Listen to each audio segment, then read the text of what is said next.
माणसाच्या पापाचा घडा भरला की तो काही बरळायला सुरुवात करतो. तसा आता भाजप सत्तेचा अस्त होणार आहे. त्याच्यामुळं असे मूर्ख लोक काही विधान करायलेत. बबनराव लोणीकर जो म्हणायला की शेतकऱ्यांना बियाणं खत हे मोदीच्या पैशामुळं भेटायले.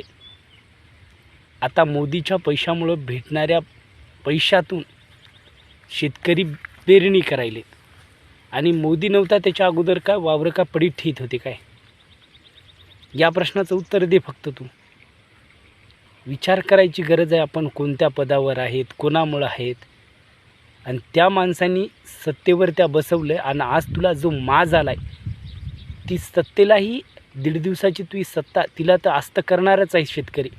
पण तुही मस्ती आणि तो माज उतरल्याशिवाय शेतकरी थांबणार नाहीत.